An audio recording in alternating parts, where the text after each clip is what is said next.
Very good morning dear students. Class 7th science में हम chapter 8 light पढ़ रहे हैं और प्रीवियस वीडियो में हमने स्फेरिकल मिरर्स और इफ़ेक्ट ऑफ लाइट के बारे में पढ़ा था और इफ़ेक्ट ऑफ लाइट में हमने रिफ्लेक्शन ऑफ लाइट के बारे में पढ़ा था। और आज हम उन टर्म्स के बारे में पढ़ेंगे जो कि रिफ्लेक्शन ऑफ लाइट से रिलेटेड है, कनेक्टेड है। और इसके अलावा हम लॉ ऑफ रिफ्लेक्शन को समझेंगे और रिफ्रैक्शन क्या होते हैं ये भी जानेंगे। तो स्टूडेंट्स हम स्टार्ट करते हैं। Terms connected with reflection of light. Now ये रिफ्लेक्शन से रिलेटेड टर्म्स हैं। The incident ray, the point of incidence, normal at the point of incidence, angle of incidence and angle of reflection. Now student, incident ray क्या होती है? The ray of light from a source striking a surface is called incident ray. Incident ray जो है ये light की किरण होती है, रे होती है जो कि किसी सरफेस से स्ट्राइक करती है या किसी सरफेस पर पड़ती है। तो सपोज अगर हमने टॉर्च लाइट ऑन किया है और उससे कई बीम ऑफ लाइट निकलेंगे और यही बीम्स ऑफ लाइट में से लाखों करोड़ों की संख्या में जो है रेज निकलती हैं और ये रेज जो है प्लेन सरफेस पर पड़ती हैं तो रेगुलर रिफ्लेक्शन बनाती हैं और रफ सरफेस पर पड़ती हैं तो इर्रेगुलर रिफ्लेक्शन बनाती हैं। ठीक है, तो इंसिडेंट रे किसे कहेंगे हम? ऐसी रेज जो कि किसी सरफेस पर पड़ती हैं। ठीक है, नेक्स्ट है the point of incidence, the point eight which the incident रे स्ट्राइक्स द सरफेस। ऐसा बिंदु जहाँ पर इंसिडेंट रे जो होती है सरफेस पर स्ट्राइक करती है उसे पॉइंट ऑफ इंसिडेंस कहा जाता है। Normal at the point of incidence, a line perpendicular to the point of incidence at the surface of a plane mirror at which the incident rays fall. तो जहाँ पर incident ray और incident ray के reflection से जो reflected ray बनती है उनके बीच में एक परपेंडिकुलर लाइन पड़ती है जिसे नॉर्मल कहा जाता है। और angle of incidence, an angle between the normal and the incident ray is called angle of incidence. तो ऐसा एंगल जो कि नॉर्मल और इंसिडेंट रे के बीच में बनेगा उसे एंगल ऑफ इंसिडेंस कहेंगे। और एंगल ऑफ रिफ्लेक्शन जो है ये इंसिडेंट रे के थ्रू बनता है। अब हम देखेंगे। नाउ आप इस तरह से इसका रे डायग्राम देख सकते हैं और हमने अभी इंसिडेंट रे के बारे में पढ़ा, इंसिडेंट रे, फिर हमने रिफ्लेक्टेड रेज के बारे में पढ़ा, ये रिफ्लेक्टेड रे है और दोनों के बीच में एक परपेंडिकुलर लाइन पड़ रही है जो 90 डिग्री का एंगल बना रही है, इसे नॉर्मल कहते हैं।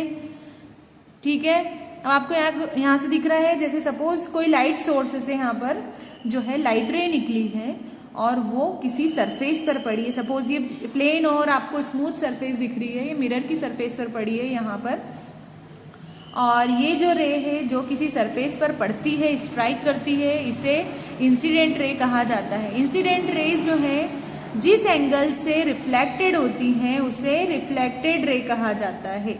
इंसिडेंट रे जितने ही एंगल से जो है आप देखोगे इंसिडेंट रे जो है यहाँ पर पड़ी है और ये रिफ्लेक्टेड हो गई है। मैंने आपको क्या बताया था रिफ्लेक्शन ऑफ लाइट में कि लाइट की जो किरणें होती हैं किसी प्लेन, स्मूथ, रफ या जो खुरदुरी सरफेस होती है उस पर पड़ती है तो क्या होता है, या तो वो उस सरफेस के द्वारा एब्जॉर्ब कर ली जाती है या फिर उससे टकरा कर वापिस अपने प्लेस पर आ जाती हैं जहाँ से वो निकली हैं।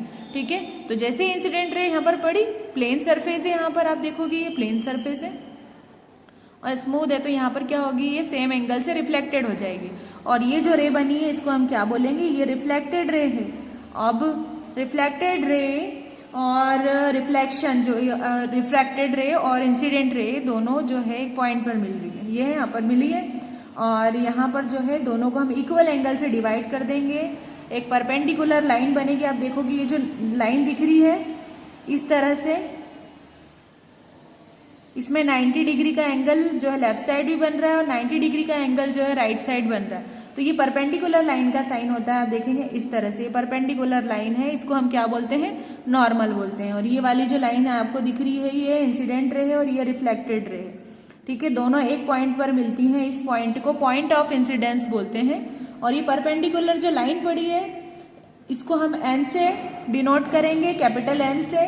Capital N stands for normal, ठीक है। और अब यहाँ पर जो है इंसिडेंट रे से और रिफ्लेक्टेड रे से दो एंगल बने हैं, एंगल ऑफ इंसिडेंस और एंगल ऑफ रिफ्लेक्शन, ठीक है। क्योंकि नॉर्मल लाइन जो कि परपेंडिकुलर लाइन है ये प्लेन सरफेस पर पड़ी है, तो दो एंगल बने हैं, एंगल ऑफ इंसिडेंस और एंगल ऑफ रिफ्लेक्शन। आप यहाँ देखेंगे ये इस तरह से,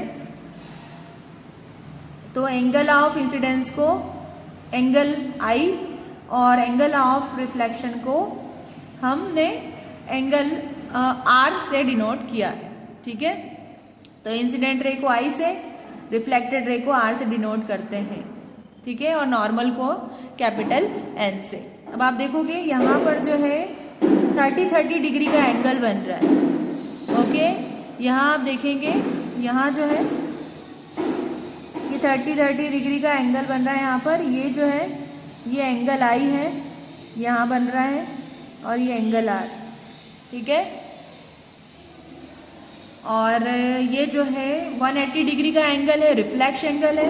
प्रोटेक्टर आपने देखा है, प्रोटेक्टर इस तरह से होता है, पूरा एक चांदे की तरह होता है, आधा चांद जो होता है उसकी स्ट्रक्चर होती है।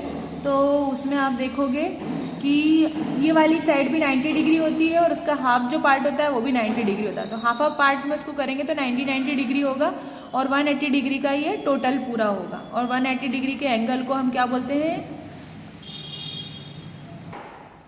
कंप्लीट एंगल बोलते हैं, ठीक है।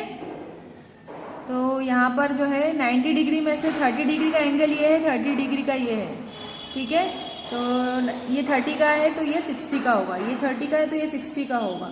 60 + 30 होता है 90, और यहाँ पर भी ये 60 + 30 कितना होगा? 90 + 90 180 डिग्री। तो 180 डिग्री का एंगल बना है यहाँ पर। नाउ स्टूडेंट, सबसे इम्पॉर्टेंट टॉपिक है law of reflection. What are the law of reflection? Reflection के नियम क्या हैं?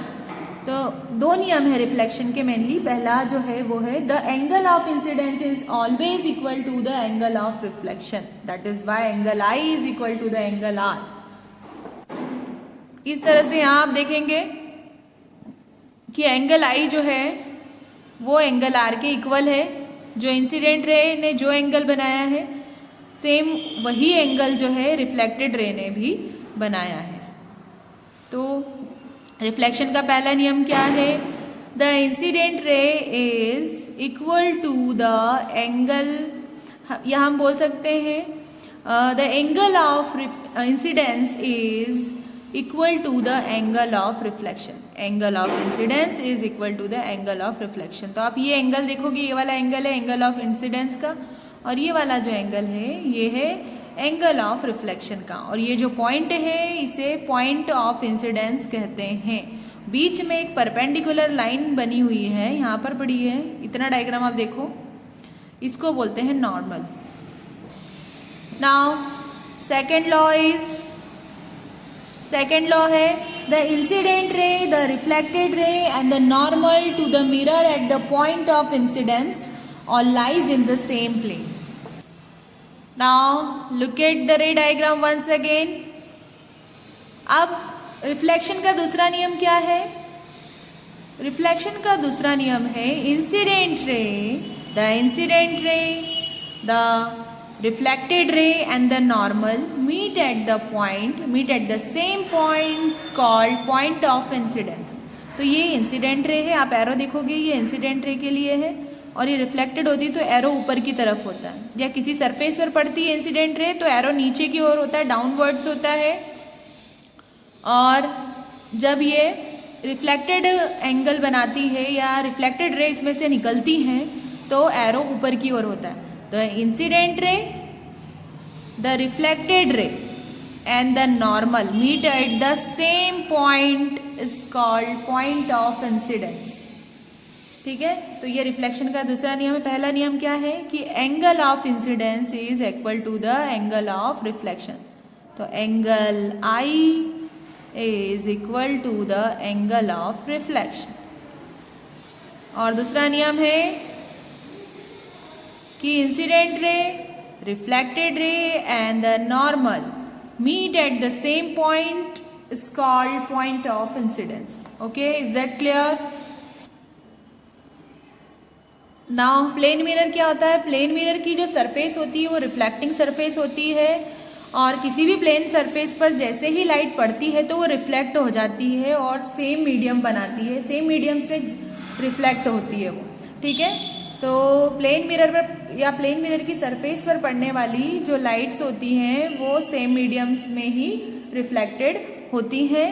और जिसकी भी हाईली पॉलिश्ड सरफेस होती है, ऐसे मिरर जिनकी हाईली पॉलिश्ड सरफेस, तो मैंने आपको हाईली पॉलिश्ड सरफेस के बारे में बताया था कि जो प्लेन मिरर होते हैं वो ट्रांसपेरेंट होते हैं. जैसे ग्लास जो है वो ट्रांसपेरेंट है और वो एक प्लेन मिरर की तरह होता है. लेकिन हम क्या करेंगे, अगर उसकी एक साइड को पॉलिश कर देंगे, तो पॉलिश कर देंगे या सिल्वर कलर से पॉलिश कर देंगे तो क्या होगा, मिरर की स्क्रीन बन जाएगी वो. तो ऐसे मिरर जिनकी हाईली पॉलिश्ड सरफेस होती है, यानी जैसे कि मैंने आपको स्पून बताया था, स्पून की दोनों साइड जो होती है वो पॉलिश्ड रहती है, सिल्वर कलर या सिल्वर पॉलिश्ड रहती है. तो जैसे आप देखेंगे प्लेन मिरर है, स्टील प्लेट है, स्टील की प्लेट है या स्पून ले सकते हैं हम. स्पून तो प्लेन मिरर का एग्जाम्पल है ही नहीं, प्लेट जो होती है स्टील की वो प्लेन मिरर का एग्जाम्पल है. और वाटर, तो वाटर में भी इमेज दिखाई देती है. ठीक है, अब हमको क्या करना है कि लाइट का जो सोर्स है उसे हमें पॉइंट ओ नाम देना है और उससे जो भी ऑब्जेक्ट दूर या डिस्टेंस पर खड़ा है उसे हम यू नाम देंगे. तो ओ जो है डिस्टेंस है और यू जो है मिरर के सामने की इमेज है. ठीक है, the distant v is often refer to as the object distance. तो डिस्टेंस वी जो है उसे हम ऑब्जेक्ट डिस्टेंस कहेंगे, यानी ऑब्जेक्ट मिरर से कितनी डिस्टेंस पर खड़ा है.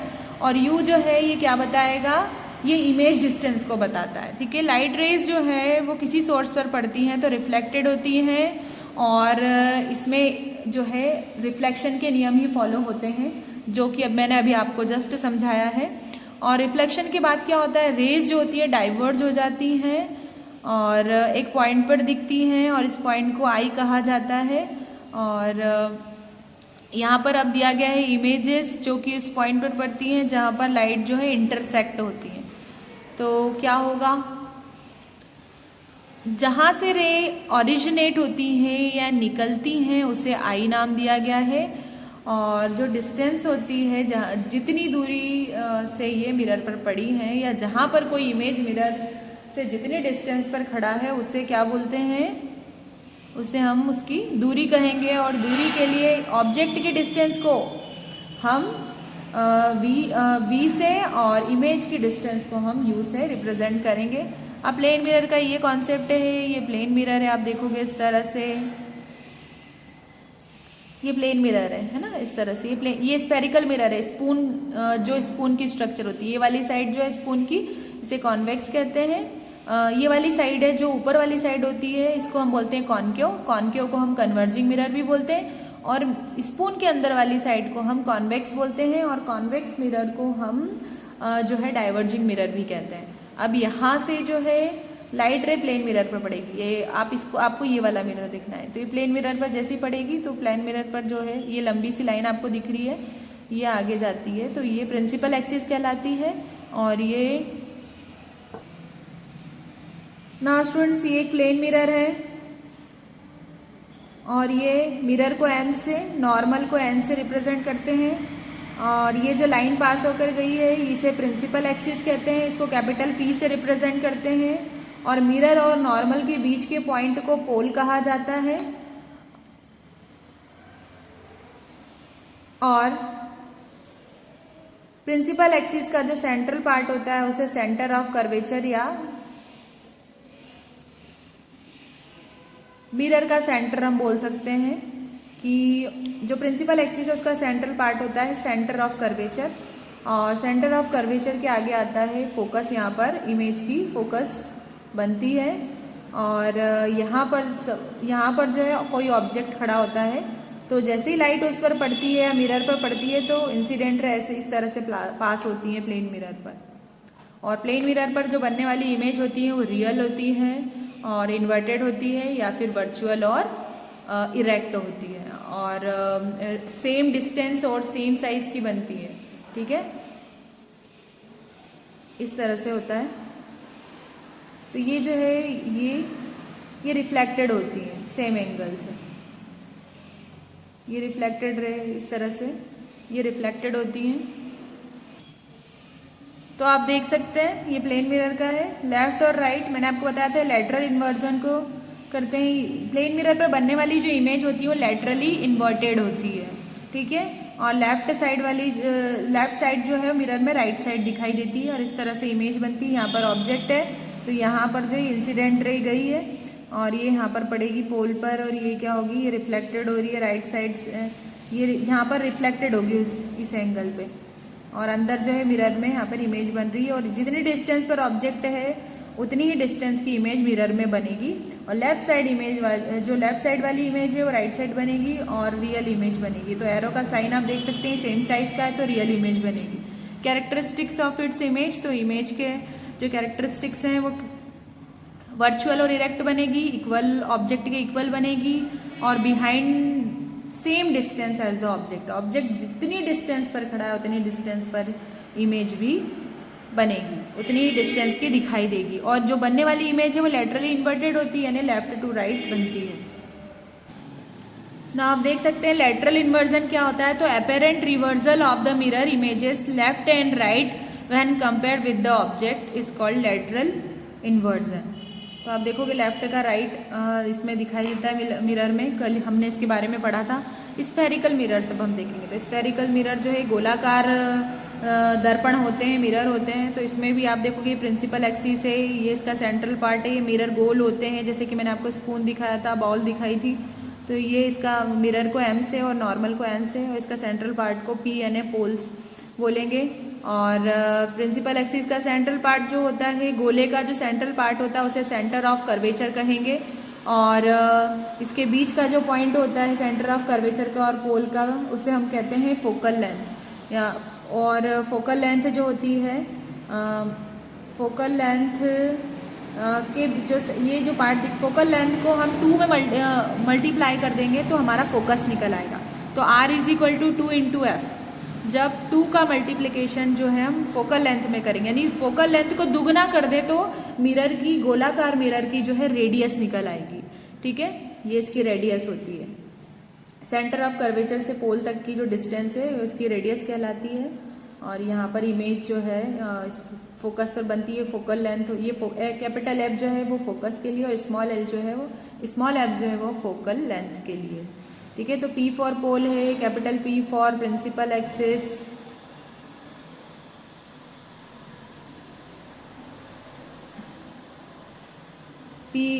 Small p for pole, C for centre of curvature, F for focus, small f for focal length, Mn for aperture.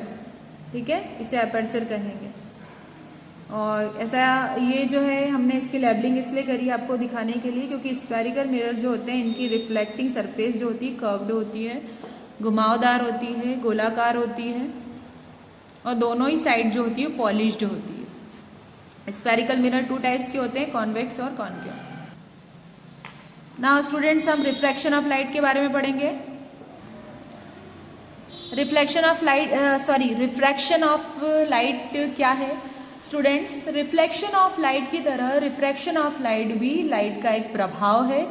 और लाइट के 2 प्रभाव होते हैं, 2 इफेक्ट्स होते हैं, या तो रिफ्लेक्शन या फिर रिफ्रैक्शन होगा। जब भी लाइट किसी सरफेस पर पड़ेगी तो या वो रिफ्लेक्टेड होगी या फिर वो मुड़ जाएगी। तो यहाँ पर जो है the bending of light when it travels from one medium to another is called refraction of light. जब लाइट किसी एक मीडियम से दूसरे मीडियम को ट्रैवल करेगी और वो मुड़ जाएगी, मतलब एक मीडियम से दूसरे मीडियम पर जाते तक वो क्या होती है, बेंड हो जाती है, मुड़ जाती है। तो लाइट की इस घटना को हम क्या कहते हैं? रिफ्रैक्शन कहते हैं। स्पेलिंग में आप कंफ्यूज नहीं होना है, रिफ्लेक्शन और रिफ्रैक्शन दोनों की स्पेलिंग डिफरेंट है। ना रिफ्रैक्शन से बनने वाली इमेजेस यहाँ पर दी गई हैं, किस तरह से ये सरफेस पर टकराकर बैंड हो जाती है। ये इंसिडेंट रे है और ये रिफ्रैक्टेड रे है। Now students, refraction through glass slab क्या होता है? इसमें हम देखेंगे ये जो रेक्टेंगुलर बॉक्स जैसा आपको दिख रहा है ना, ये ग्लास स्लैब है जो कि किस शेप में है, रेक्टेंगल के शेप में। आपको दिख रहा है रेक्टेंगल के शेप में है। ये वाली लेंथ इसकी जो है इक्वल है और ये जो इसकी विड्थ है ये इक्वल है आमने सामने की, ठीक है।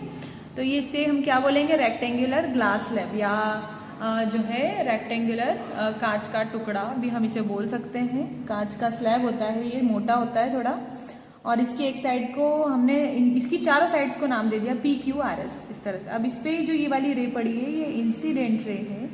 इंसिडेंट रे जैसे ही हम एक लेज़र लाइट ले आए और उससे हम उस लाइट को हम पास करेंगे ग्लास स्लैब में से, तो ग्लास स्लैब में हम पास करेंगे तो क्या होगा, ये रे जो है इस तरह से बेंड हो जाएगी।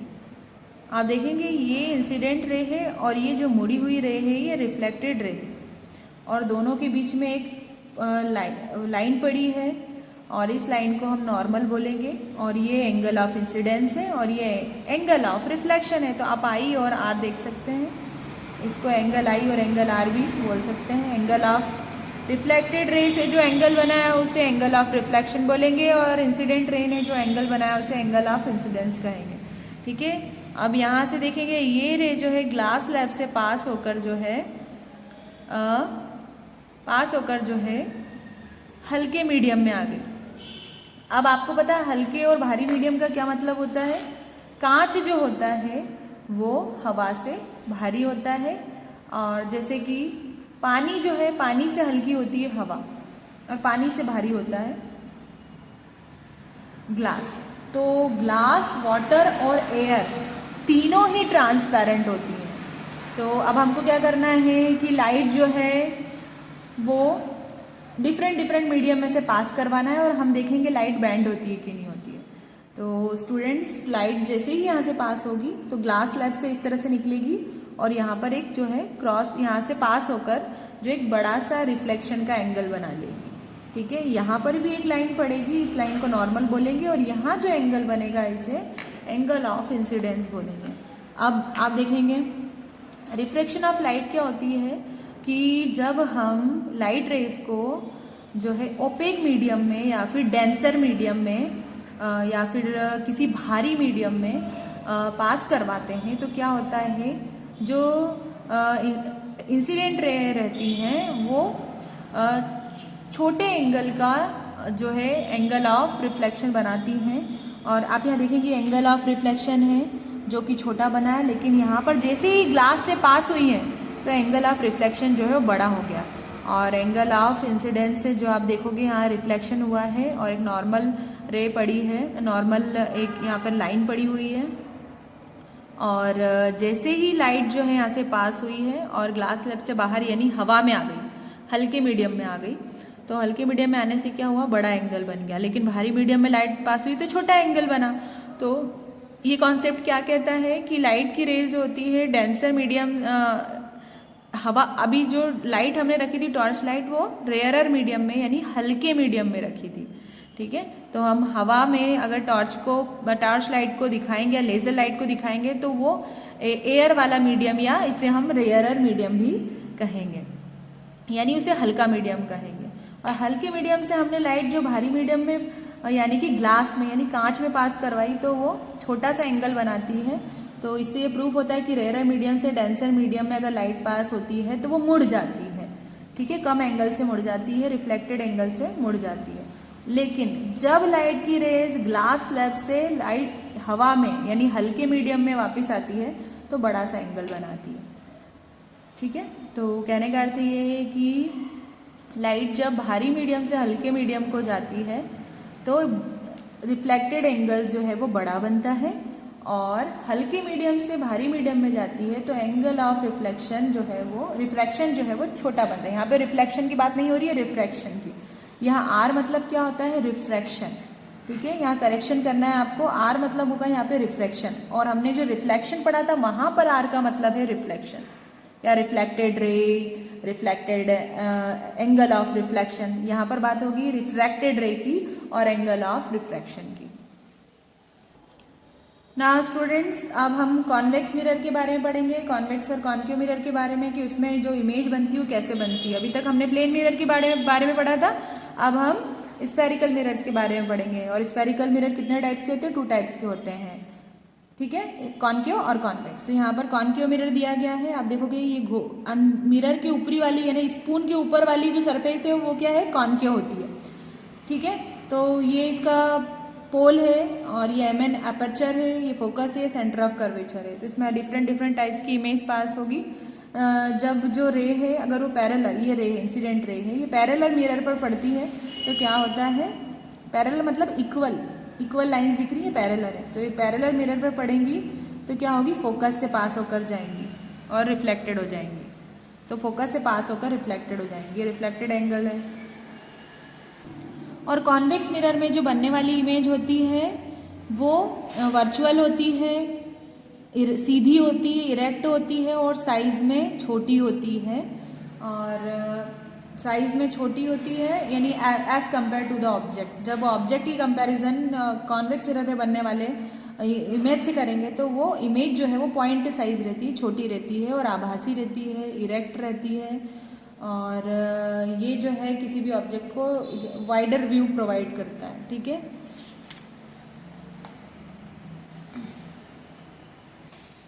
कॉन्केव मिरर में जो इमेज बनेगी वो फोकस पे भी बन सकती है, फोकस आपको पता है मिरर में कहाँ होता है। और रियल इमेज हो सकती है, इन्वर्टेड इमेज हो सकती है, पॉइंट साइज हो सकती है, स्मॉल साइज भी हो सकती है, एंड लार्ज साइज भी हो सकती है। तो नाउ स्टूडेंट्स, जिस तरह से मिरर 2 टाइप्स के होते हैं, लेंसेज भी 2 टाइप्स के होते हैं, कॉन्वेक्स और कॉन्केव लेंस। और इसका यूज़ जो है ऑप्टिकल डिवाइसेस में यानी स्पेक्ट्स वगैरह में किया जाता है, और जो आँखों के दोष होते हैं उनके करेक्शन में किया जाता है। और जैसे कि आपको कुछ लोगों को पास की चीज़ें दिखाई नहीं देती है, तो कुछ को पास की चीज़ तो दिखाई देती है लेकिन दूर की चीज़ दिखाई नहीं देती है। और कुछ व्यक्ति ऐसे होते हैं, कुछ पर्सन ऐसे होते हैं जिनको जो है ना पास की चीज़ दिखाई देती है और ना ही दूर की चीज़ दिखाई देती है। जैसे कि जो बुजुर्ग लोग होते हैं उनको ना तो ज़्यादा पास की चीज़ें दिखाई देती है और ना ही ज़्यादा दूर की चीज़ें दिखाई देती हैं। तो उनके आँखों के ट्रीटमेंट के लिए बायफोकल लेंस का यूज़ किया जाता है। और ये जो लेंसेज होते हैं साइज़ में ये बहुत ही पतले होते हैं, ये आँखों में भी लगते हैं और चश्मों में भी, आँखों के चश्मों में भी इनका यूज़ किया जाता है, ठीक है। तो कॉन्वेक्स और कॉन्केव मिरर का यूज़ किया लेंस का यूज़ किया जाता है। और नॉर्मली हमारी आईज जो है वो 25 सेंटीमीटर तक की चीज़ों को पास तक देख पाती हैं और इससे ज़्यादा पास की चीज़ें नहीं देख पाती हैं। और ऐसे व्यक्ति जिसको 25 सेंटीमीटर से कम का यानी आँखों के पास का जो है, आप आँखों को अपने आँखों के सामने हाथ लेकर आएंगे और आप देखेंगे कि आपको क्लियरली दिखाई दे रहा है, तो आपको क्लियरली दिखाई दे रहा है तो आपका जो विज़न है पास का वो सही है। और ज़्यादा दूर की चीज़ें अगर आपको ब्लर दिखाई दे रही हैं तो यानी कि आपको पास की चीज़ तो दिखाई दे रही है लेकिन दूर की चीज़ दिखाई नहीं दे रही है। तो इन दोनों के निवारण के लिए जो है कॉन्केव और कॉन्वेक्स लेंसेज का उपयोग किया जाता है। कॉन्वेक्स लेंस को कन्वर्जिंग लेंस और कॉन्केव लेंस को डाइवर्जिंग लेंस कहा जाता है। जैसे कॉन्वेक्स मिरर को क्या कहेंगे हम? कन्वर्जिंग मिरर, और कॉन्केव मिरर को हम क्या कहेंगे? Diverging mirror. तो ऐसे लेंस जो कि बीच में से जो है मोटे होते हैं और पतले होते हैं एजेस में, यानी जो आइट साइड जो उनकी होती है मोटी होती है और अंदर से वो यानी बीच में से मोटे होते हैं, वो कन्वर्जिंग और कॉन्वेक्स लेंस होते हैं और ये वर्चुअल और रियल इमेजेस प्रोड्यूस करते हैं, ठीक है। डाइवर्जिंग लेंस ऐसे लेंस होते हैं जो कि साइज में मिडिल में से पतले होते हैं लेकिन उसकी जो एजेस होती है यानी चम्मच जो आपने देखा उसके चारों ओर की जो साइड है वो मोटी होती है, तो इससे सिर्फ वर्चुअल इमेज या आभासी इमेज ही प्रोड्यूस होती है। और इसका यूज़ जो है कैमरे में, टेलीस्कोप में, माइक्रोस्कोप में और स्पेक्टिकल्स यानी चश्मे वगैरह में किया जाता है आँखों के। और कॉन्वेक्स लेंस जो है ये क्या करता है? इमेज का साइज़ बढ़ा देता है और कॉन्केव लेंस क्या कर देता है? इमेज के साइज़ को घटा देता है। अब uses of lens, convex lens का यूज़ कैमरे में किया जाता है और ऑल टाइप सारे जितने भी टाइप्स के कैमरे हैं सब में कॉन्वेक्स लेंस का यूज़ किया जाता है, सिर्फ पिन होल कैमरे को छोड़ दिया जाए तो उसमें कॉन्केव लेंस का यूज़ किया जाता है। Convex lens are used in telescopes and microscopes. तो कॉन्वेक्स लेंस का यूज़ टेलीस्कोप और माइक्रोस्कोप में किया जाता है। कॉन्वेक्स लेंस का यूज़ स्पेक्टिकल्स में भी करते हैं, चश्मों में किया जाता है और इससे पास की चीज़ें दिखाई देती हैं। ठीक है, तो मायोपिया बोलते हैं इसको। मायोपिया के ट्रीटमेंट में कॉन्वेक्स का और हाइपरमेट्रोपिया के ट्रीटमेंट में कॉन्क्यू मिरर का या कॉन्क्यू लेंस का यूज़ किया जाता है।